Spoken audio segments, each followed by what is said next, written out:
and welcome to Think Tank, an insightful discussion on Indian K-12. I'm your host Pallavi Kulkarni. Today's topic is balancing tradition and globalization in 21st century education. We have an eminent educator to discuss and share her thoughts. Our guest today is a true visionary in education. Ms. Suseela Santhosh has led Vishwa Vidyapeeth group of schools, championing holistic learning and individual attention. She brought global classrooms to her students through Microsoft's Skypeathon, recognized as distinguished contributor in education and one of the India's top 50 effective leaders. She has inspired the holistic development of every child. Please welcome Ms. Suseela Santhosh. Namaste. Namaste, ma'am. We are honored to have you. So, my first question to you is that, in your perspective, how do traditional education values contrast with contemporary globalized pedagogical practices?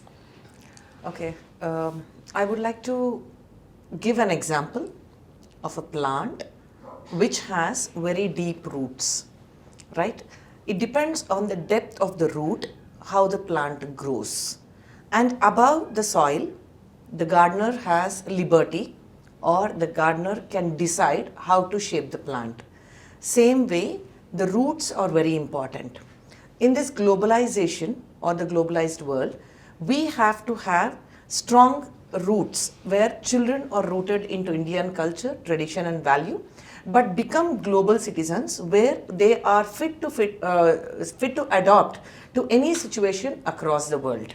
So we cannot forget the base and then just think about the outside world, but we should have strong value system built within us. Excellent thought, ma'am. So, your institution has been emphasizing on Indian philosophy and the practices, Indian traditional practices. So, considering that today's Gen Alpha students, they are deeply immersed with global and Western cultures, and how are they receiving these concepts and stay engaged with the curriculum and the traditional values that your school and your education philosophy has been giving to them? See, anything you start at an early age, right from the time the child has born till the child grows into the older adult, whatever you give in equal proportions, that become a habit also. So at an early stage, right from the pre-primary group, when they enter our campus, we try to give a menu completely where they have a tinge of Indian culture along with globalization also. Like when we hosted Microsoft Skypeathon in 2017 itself, where we got connected to 40 countries across the world, where children stayed back for 48 hours. They spoke about the cultural exchange. They had a perspective how the external world is, but at the same time, they were receptive about it. So we have to ensure that equal proportions at equal time, when we start giving, they will be receptive. If you don't do that, suddenly you bring in something, then they may not accept it.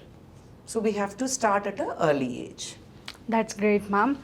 So, with this process of imbibing traditional roots and our culture to the students, have you ever faced any resistance or challenges from the parents? Because they are also now looking for global opportunities and global perspective that's built into their child. So, how are parents responding to this?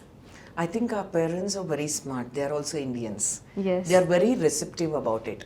There will be some kind of resistance, but when we show them the real picture, when we tell them why and what, they're receptive about it.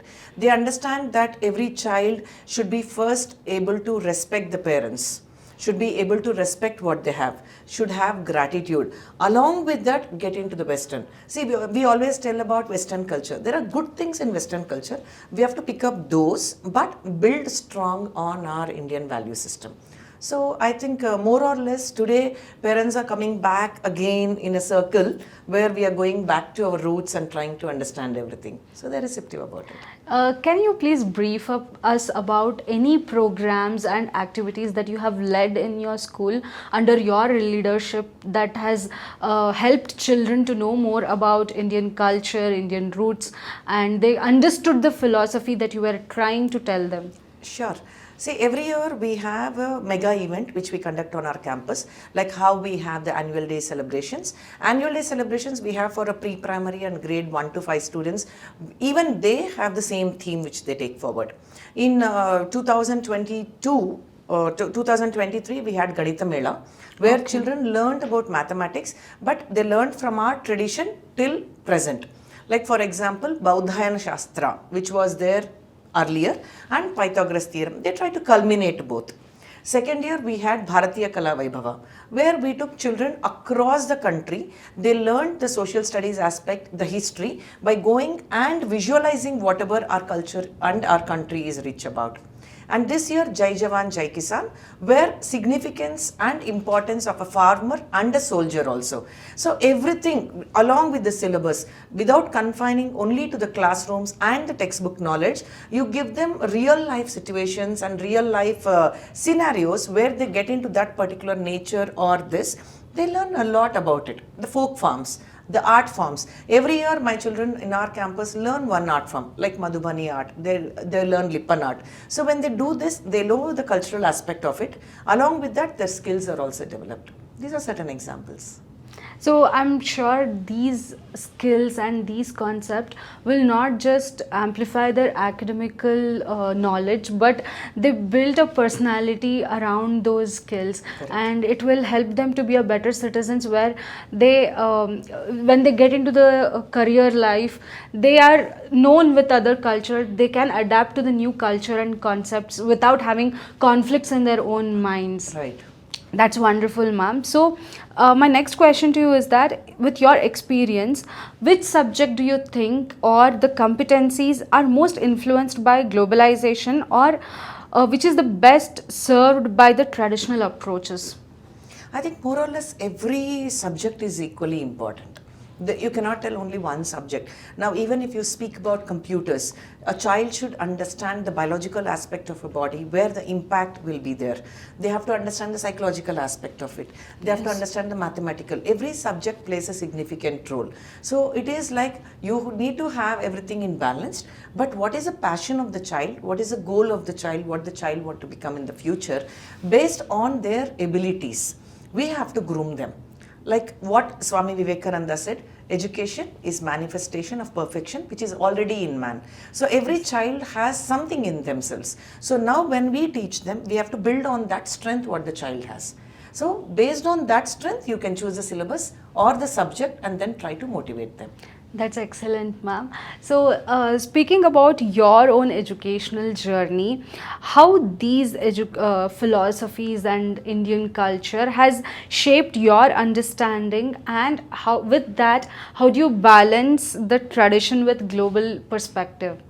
Again, as I mentioned just now, Swami Vivekananda, when he first time went to Chicago to deliver his address, which was really something which was exemplary and which we take it as an example today, it was on the Indian dressing style what he went there. Yes. But what he delivered was addressing the entire world. That's what he spoke about. He did not compromise about his background, what he had, right?